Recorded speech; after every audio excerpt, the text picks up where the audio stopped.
2024 সালের হজ পালন করতে বিশ্বের 200টিরও বেশি দেশের প্রায় 18 লক্ষ মানুষ হজ পালন করতে এসেছেন। বাংলাদেশ থেকে এবার হজ পালন করতে পায়ে হেঁটে পবিত্র ভূমি মক্কায় এসেছেন আলিফ মাহমুদ। সবাই তার নাম জানেন। আজকে আমরা তার সাথে কথা বলবো, শুরু থেকে এই পর্যন্ত কিভাবে সে মক্কার মাটিতে এসেছে এবং এই পর্যন্ত কিভাবে থাকছে এবং সামনে তার প্ল্যান কি, এই বিষয়ে আমরা তার কাছে জানবো। আলিফ মাহমুদ, আসসালামু আলাইকুম। আমি 2023 সালের 8 জুলাই পবিত্র হজের উদ্দেশ্যে রওনা হই।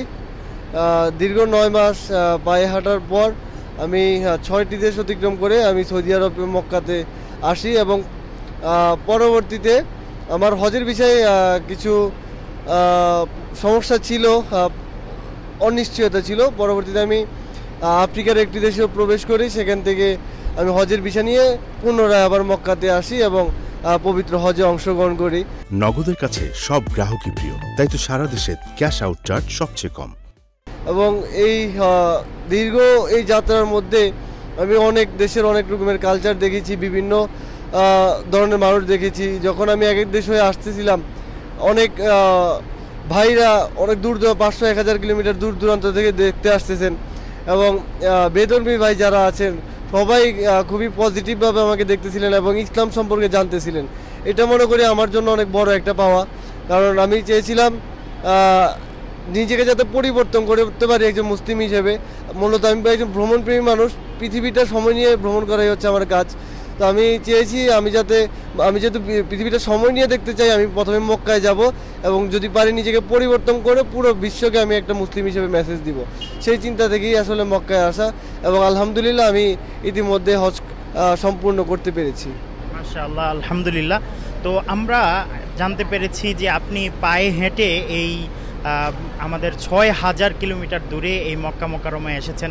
তো প্রতিমধ্যে আপনার কোনো এমন প্রতিবন্ধকতা এসেছে কিনা যে আপনি হতাশ হয়ে গেছেন যে আপনি আর সামনে যেতে পারবেন কিনা, এরকম একটা অনিশ্চয়তা দেখা দিয়েছে, এরকম হয়েছে কিনা?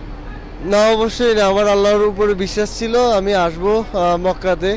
তো সেই বিশ্বাস থেকে আসলে এমনিতে অনেক বলতে গেলে দেখা যাচ্ছে যে আর সম্ভব না, কিন্তু মহান আল্লাহ ওই দেখা যাচ্ছে আর সম্ভব না, ওই এন্ড টাইমে যেই আল্লাহই সব কিছু সহজ করে দিচ্ছেন।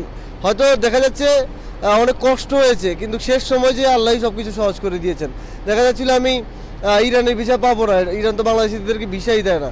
তো সেখান থেকে আমি ইরানের ভিসাও পেলাম। তারপরে হজ করতে হলে বাংলাদেশ থেকেই ভিসা নিয়ে আসতে হয়। সেইখান থেকে হজের ভিসাও পাওয়া অসম্ভব ছিল, সেখান থেকে হজের ভিসাও আলহামদুলিল্লাহ পেলাম। তো আমি আল্লাহর প্রতি বিশ্বাস ছিলাম এবং আল্লাহ আমার সবকিছু সহজ করে দিয়েছেন। নগদের কাছে সব গ্রাহকই প্রিয়, তাই তো সারা দেশে ক্যাশ আউট চার্জ সবচেয়ে কম। তো আপনি এই যে মক্কায় আসার পরে কোথায় থাকছেন এবং কিভাবে থাকছেন, এই সময়গুলো আপনাকে সঙ্গ দিচ্ছে কে? আসলে এই যে যখন বাংলাদেশ থেকে বাইরে হওয়ার পর থেকে বাংলাদেশি ভাইরা এবং যখন বাইরের দেশে চলে আসি, মূলত যখন শারজাতে প্রবেশ করি, এই দেশগুলোতে প্রচুর পরিমাণের প্রবাসী শ্রমিকরা আছেন।